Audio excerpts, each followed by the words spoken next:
All right, we are now into our second topic set of this term, and you can see that it's on 1D kinematics. Now, what does that 1D mean? It means one dimension. Okay, so we're going to look at everything that's moving in kind of a straight line, essentially. We want to look at motion in a straight line. Kinematics just means that we're going to study that motion. Okay, we're going to look at how that motion the behavior of the motion, okay, the way that it moves, but we're not going to really understand why the motion is doing what it's doing. That's in a different topic area. It's kind of something that we call dynamics, okay? So we're going to study one-dimensional kinematics. Actually, topic set 3 moves into two-dimensional kinematics, and so you're going to start to see how we're going to transition from one dimension into two dimensions. But we like to start with one dimension first because I feel it's easier to understand one dimension first. Once you understand the one, then we move into two. Okay, so you can kind of see where we're at here. Topic-wise, we're generally looking at these things. Let's see, what do we got?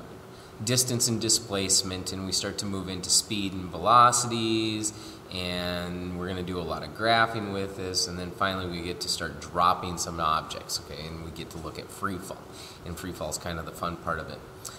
So again, I'm just going to start right now with our distance and displacement, since that's our first topic set video. Okay, so let's get this loaded up here.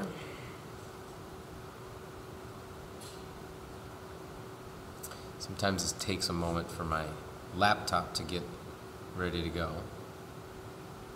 I always like to get a pen ready to write with. Here we go. All right, so distance versus displacement. This is our first topic set.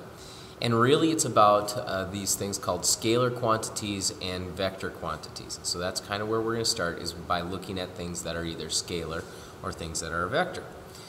All right, so scalar quantities. What are scalar quantities?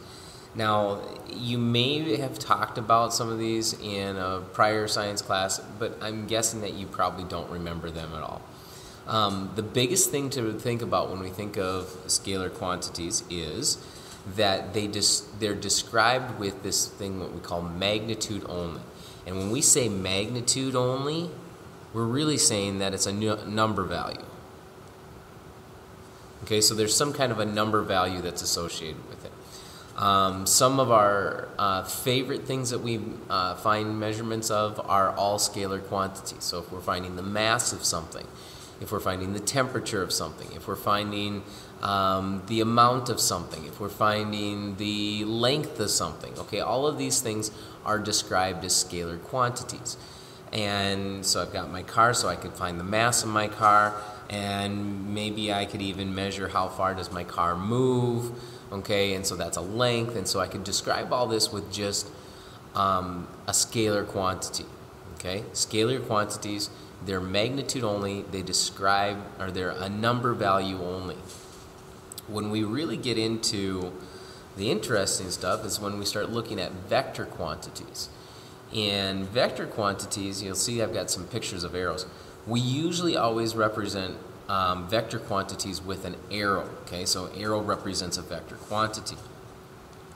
And what we're really saying then is that we have not only magnitude, but we also have this direction involvement, okay? So the direction is now important when we look at that quantity. So not only did we move 3 meters, but we moved 3 meters to the south, as opposed to maybe we moved 5 meters to the east, okay? And so direction becomes something that we want to tie into this.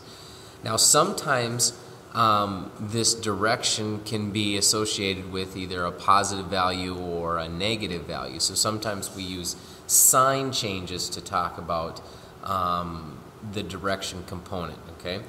The biggest thing is that when we look at, say, a vector quantity, we have to describe this thing that we like to call a frame of reference, okay? So we have to have a starting point, essentially.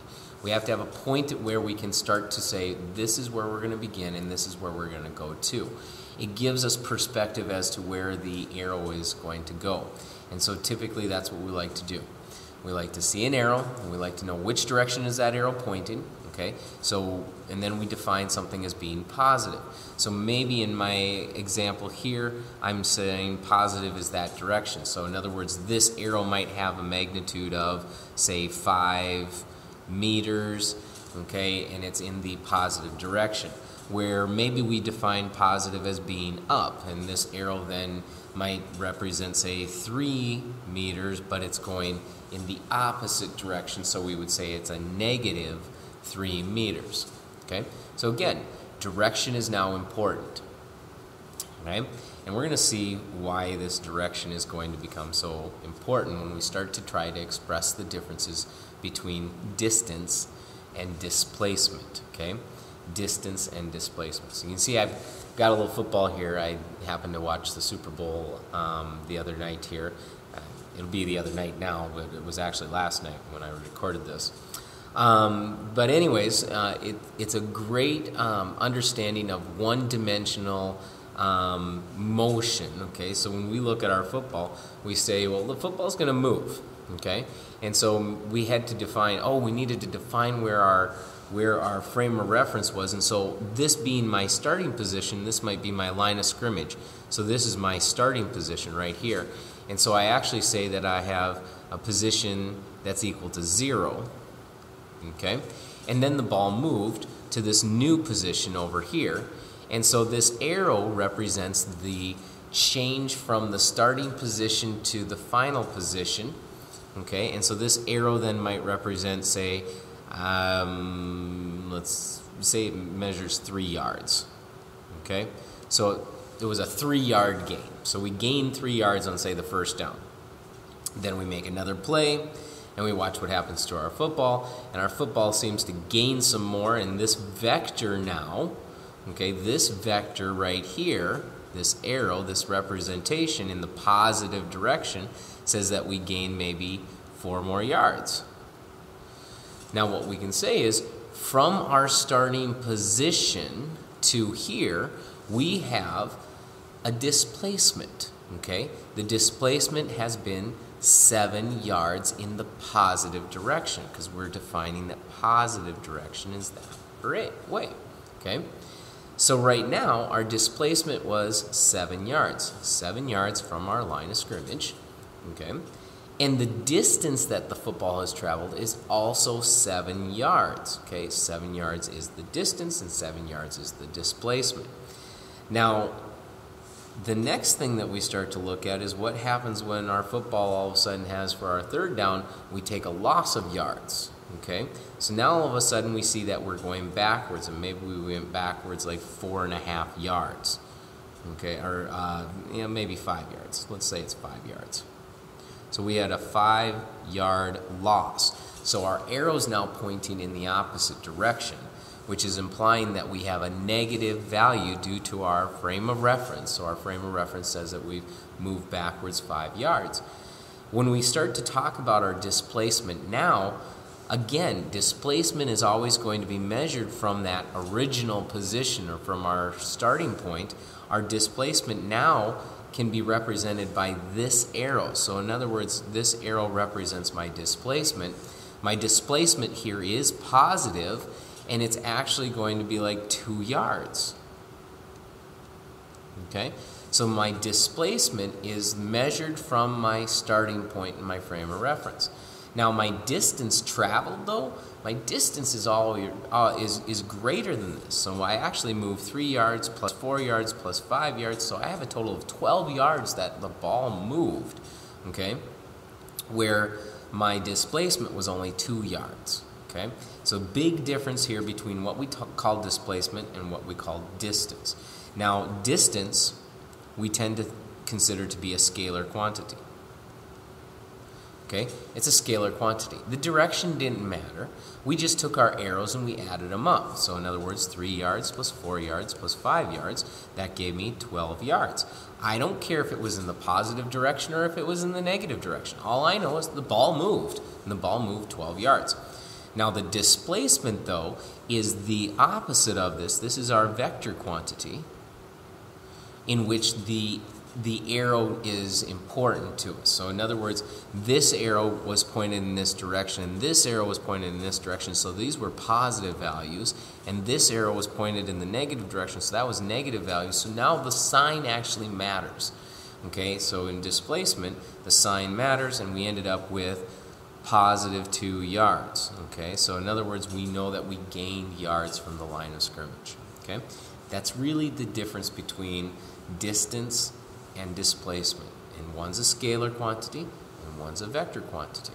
Okay, I'm just going to end this and go back here. I have a couple of tabs that I'd like to show you guys if I've got time here.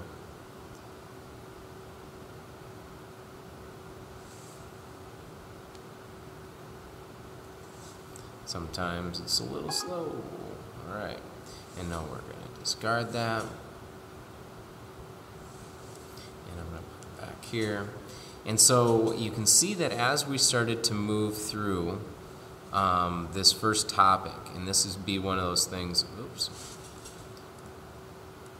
that you may want to do tonight, as well as watch this little video because I got a couple extra minutes, is go to these two reading assignments here. So you got scalar versus vector, and so here's my scalar versus vector. So there's another kind of a reading. It's almost like an online textbook. Okay, it gives you examples of what's scalar and what's vector quantities, and even lets you check your understanding. And then the other one that I have here is describing motion with one dimension, so you can see that it goes through again looking at position as a distance versus displacement. Okay, and so those are the two sites that you may want to spend a couple minutes going over after you're done with this video. And again, I'll check base with you tomorrow to see how our understanding is. I'll probably have some kind of a little question, like I'll give you 3 arrows and say what is the distance of these and what's the displacement, to see if you can understand the difference between distance and displacement. And then we'll move on into walking the halls. Okay, so till tomorrow night, see ya.